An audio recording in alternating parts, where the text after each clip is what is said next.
à notre série Les Nouvelles prophétiques. Le message aujourd'hui, c'est « Le protestantisme est menacé par l'œcuménisme ».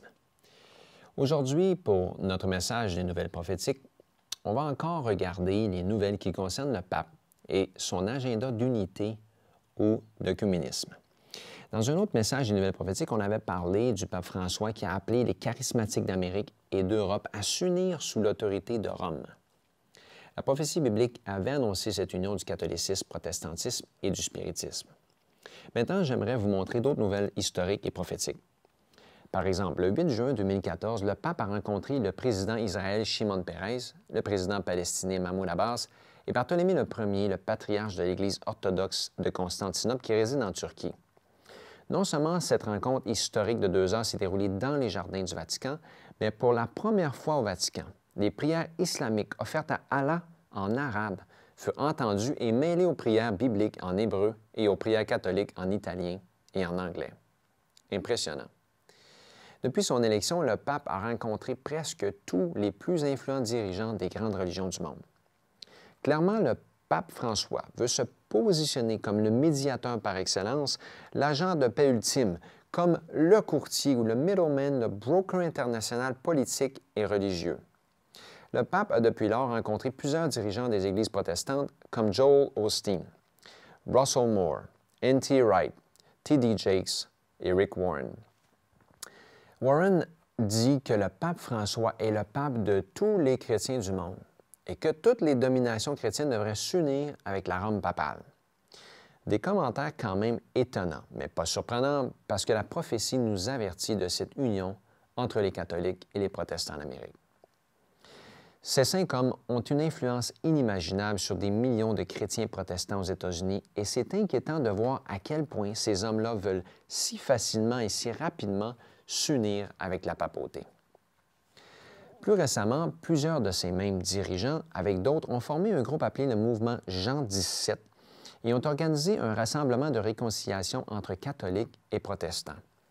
Le 23 mai 2015, des dizaines de milliers de personnes réunies à Phoenix, en Arizona, ont reçu un message de 8 minutes du pape. Le pape parla d'unité et de prière pour cheminer ensemble sur le même chemin. Il dit que tous ont reçu le même baptême, même Seigneur, et que la division est une plaie dans le corps du Christ. La division vient du malin. Malgré nos différences, nous sommes un et nous devons nous unir pour que le monde croie en Dieu. Il dit que Satan déteste tous les chrétiens et que pour lui, ils sont tous les mêmes. Finalement, il précisait que ce ne sont pas les théologiens qui vont nous amener à l'unité, mais le Saint-Esprit. Permettez-moi de faire quelques commentaires ici. Premièrement, tous n'ont pas reçu le même baptême puisque le baptême biblique est le baptême par immersion d'un adulte qui est plongé dans l'eau et que le baptême catholique est un baptême par aspersion d'un bébé non consentant avec quelques gouttes. Deuxièmement, le malin, où Satan ne classe pas les gens d'après leur confession publique ou appartenance à une église, mais bel et bien d'après leur appartenance réelle à Dieu ou non. Malheureusement, des millions de gens qui se disent chrétiens sont déjà avec lui et il le sait. Troisièmement, il est vrai que la plupart des théologiens de nos jours font fausse route dans leur foi et leur interprétation de la vérité biblique. Et il est vrai que nous ne pouvons leur faire totalement confiance pour amener l'unité ou prêcher la vérité. Toutefois, nous devons nous appuyer sur la vérité biblique et nous ne pourrons nous unir et recevoir le Saint-Esprit que si nous sommes guidés dans la vérité et par la vérité qui vient de Jésus-Christ, qui est lui-même le chemin, la vérité et la vie. Quatrièmement, le mouvement de Jean XVII mentionne sur leur page d'accueil « Ce n'est pas un secret que la division dans une famille cause des dommages et douleurs à de nombreux niveaux. L'Église, qui est décrite comme la famille de Dieu, demeure divisée. Les attitudes et les jugements sévères parmi les soi-disant chrétiens ont causé des blessures profondes et des siècles de conflits. Le pape parla aussi de la division comme une blessure dans le corps du Christ. J'avoue que c'est vrai que de nombreux conflits sont causés par des attitudes menaçantes, par la force et la persécution, et ces attitudes sont contraires au caractère de Dieu. Mais est-ce que la vérité peut faire mal? L'apôtre Paul parle de l'épée de l'Esprit qui est la parole de Dieu dans Éphésiens 6. Il ajoute aussi dans Hébreux 4, verset 12, Car la parole de Dieu est vivante et efficace, plus tranchante qu'une épée quelconque à deux tranchants, pénétrante jusqu'à partager âme et esprit, jointure et moelle, elle juge les sentiments et les pensées du cœur. Comprenez-vous que la vérité choque et dérange, même si on la dit avec amour.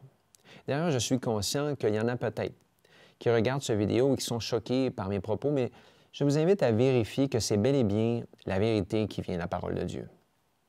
En examinant la prière sacerdotale dans Jean chapitre 17, où Jésus prie pour l'unité de ses disciples, on comprend clairement que la vérité éternelle, c'est de connaître Jésus-Christ, c'est au verset 3, et que ceux qui l'ont connu en chair et en os ont gardé les paroles qu'ils ont reçues de Jésus, versets 6 à 8. Qu'en leur donnant la parole de vérité, le monde les a haïs, verset 14. Et ensuite, Jésus prie à son Père de ne pas les enlever du monde, mais de les préserver en les sanctifiant par sa parole de vérité, versets 15 à 17. Finalement, Jésus prie pour tous les fidèles de tous les temps pour qu'ils soient en Christ, comme Christ est en Dieu, parfaitement unis. Cette unité avec Dieu et avec leurs semblables dans l'adversité serait donc une preuve à la gloire de Dieu, versets 20 à 23. Je pense que c'est clair, l'unité se trouve dans la vérité en Christ. C'est intéressant que le pape et le mouvement Jean XVII parlent de la guérison d'une blessure mortelle. Ça me rappelle la première bête d'Apocalypse 13 qui représente sans équivoque la Rome papale. Apocalypse 13 au verset 3. « Et je vis l'une de ses têtes comme blessée à mort, mais sa blessure mortelle fut guérie, et toute la terre était dans l'admiration derrière la bête. » Ensuite, la deuxième bête qui représente les États-Unis au verset 12 et 14. 12 et 14. Elle exerçait toute l'autorité de la première bête en sa présence et elle faisait que la terre et ses habitants adoraient la première bête dont la blessure mortelle avait été guérie. Verset 14. Et elle séduisait les habitants de la terre par les prodiges qui lui étaient donnés d'opérer en présence de la bête, disant aux habitants de la terre de faire une image à la bête qui avait la blessure de l'épée et qui vivait. On parle ici de la blessure de l'épée. C'est remarquable de voir que la blessure causée par l'épée sera guérie et alors toute la terre sera en admiration et en adoration derrière la bête et son image, qui est bien sûr le dimanche. Mais ça, c'est pour un autre message.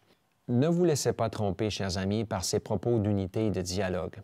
Derrière tout cela se cache un agenda précis, la dominance absolue de la papauté, soit avec ou à la suite d'un nouvel ordre mondial ou un système universel.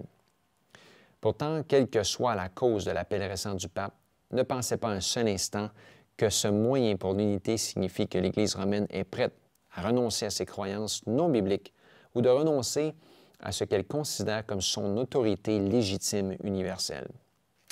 Je ne suis pas prophète, mais regardez ce qu'Ellen White, la servante du Seigneur, a écrit il y a plus de 100 ans dans son livre « La tragédie des siècles ». L'attitude des protestants envers l'Église de Rome est infiniment plus favorable aujourd'hui qu'autrefois. Dans les pays où le catholicisme est en minorité et où il se fait conciliant pour étendre son influence, l'indifférence est de plus en plus grande à l'égard des doctrines qui le séparent des Églises réformées. On en vient même à penser qu'en définitive, les divergences sur les questions vitales ne sont pas aussi considérables qu'on l'avait supposé et que certaines concessions de la part du protestantisme permettrait une entente avec la hiérarchie de la Rome papale. Il fut un temps où les protestants attachaient une grande valeur à la liberté acquise à grand prix. Ils inculquaient à leurs enfants l'idée que la recherche d'un accord avec Rome équivalait à une infidélité à l'égard de Dieu. Combien les choses ont changé. Tragédie des siècles, page 611. Cette liberté de conscience acquise par des sacrifices et des persécutions est en péril. Le mot du jour est tolérance et dialogue, mais tout cela tournera bientôt au vinaigre si quelconque s'y oppose. Continuons de lire dans la Tragédie des siècles à la page 613. Il est vrai que dans la confession catholique, il y a des chrétiens authentiques. Des milliers de membres de cette Église servent Dieu au plus près de leur conscience et de leur lumière. Comme on ne leur permet pas de lire l'Écriture, ils ne peuvent connaître la vérité. Ils n'ont jamais vu le contraste existant entre un culte spontané et l'accomplissement d'une série de cérémonies. Dieu entoure d'une tendre compassion ces âmes instruites malgré elles dans une foi erronée et trompeuse. Il veillera à ce que des rayons de lumière dissipent les ténèbres qui les enveloppent. Il leur révélera la vérité telle qu'elle est en Jésus, et elles se rangeront un jour en grand nombre parmi son peuple. Je ne suis pas inquiet, Dieu connaît ses fidèles dans toutes les religions, mais c'est la vérité qui va les affranchir ou les rendre libres. Jean 8, 32. Regardons le prochain paragraphe. C'est renversant. Tragédie des siècles, page 614. Mais le catholicisme en tant que système n'est pas plus près de l'Évangile maintenant qu'à aucune autre époque de son histoire. Si les églises protestantes n'étaient pas plongées dans de profondes ténèbres, elles discerneraient les signes des temps. L'Église romaine poursuit de vastes projets. Elle use de tous les moyens pour élargir le cercle de son influence et accroître sa puissance en prévision d'un combat acharné pour reprendre le sceptre du monde, rétablir la persécution et renverser tout ce que le protestantisme a établi. Tragédie des siècles, page 614. On dirait que Mme White avait vu les événements de 2014 et 2015, et ça, c'est de l'inspiration. Malheureusement, beaucoup d'églises protestantes évangéliques charismatiques sont engagées dans ce mouvement œcuménique, et plusieurs autres vont s'y ajouter parce qu'elles préfèrent se plier à la demande générale ou parce qu'elles sont déjà dans les ténèbres du mensonge. Le protestantisme est menacé par l'œcuménisme dans toutes ses formes actuelles. Je suis profondément préoccupé que dans notre ère de la surcharge d'informations, les événements prophétiques passent inaperçus même par la plupart des soi-disant chrétiens. C'est malheureux, mais on dort encore et c'est l'heure de veiller et d'être vigilant comme Jésus avait dit à ses disciples dans Marc 13, 37. Veillez, soyez vigilants. Heureusement, je sais que beaucoup de gens qui sont sincères vont se réveiller quand les catholiques et les protestants vont s'unir. D'autres qui se considèrent athées ou non religieux s'opposeront certainement à l'oppression de ces alliances religieuses puissantes. L'œuvre du protestantisme sera renversée par l'œcuménisme. Les chrétiens authentiques, incluant ceux qui sont dans l'Église adventiste du 8e jour, qui est le reste du peuple de Dieu, les saints identifiés dans l'Apocalypse, seront persécutés dans un proche avenir. Soyons diligents à travailler pendant qu'il fait jour, car la nuit vient où personne ne peut travailler. Jean 9, verset 4. Travaillons ensemble pour garder la liberté religieuse ou la liberté de conscience et pour placer nos vies sur une fondation de vérité solide et éternelle. La Bible, mes chers amis, contient toutes les réponses à nos questions humaines fondamentales. Vivre dans cette vérité biblique en Christ comble tous nos désirs profonds, émotionnellement, intellectuellement, socialement, physiquement et spirituellement. Voilà pourquoi la mission de mieux vivre est si cruciale en ce moment même de produire des vidéos et des documentaires en français. La population globale cherche des réponses durables autres que celles que les politiciens nous présentent.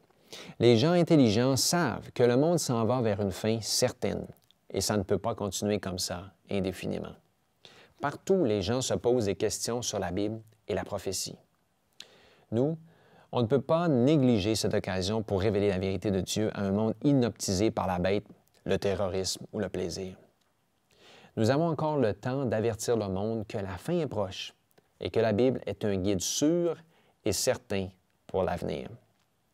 Je ne peux pas mettre de date, mais les nouvelles prophétiques se multiplient à un rythme effréné et c'est le temps de partager des choses sérieuses. Chers amis, l'œcuménisme, le nouvel ordre mondial ou un système global de gouvernance sont des stratèges diaboliques qui nous emmènent tout droit vers les derniers jours de notre planète. Je vous invite à ne pas vous laisser tromper par ces mouvements sataniques, mais plutôt à vous allier avec la vérité de la parole de Dieu et de vous unir avec les fidèles en Jésus-Christ. Cherchez des gens qui étudient la Bible et demandez-leur de vous aider à trouver des réponses pour votre vie maintenant et pour l'éternité. Bon courage et à la prochaine.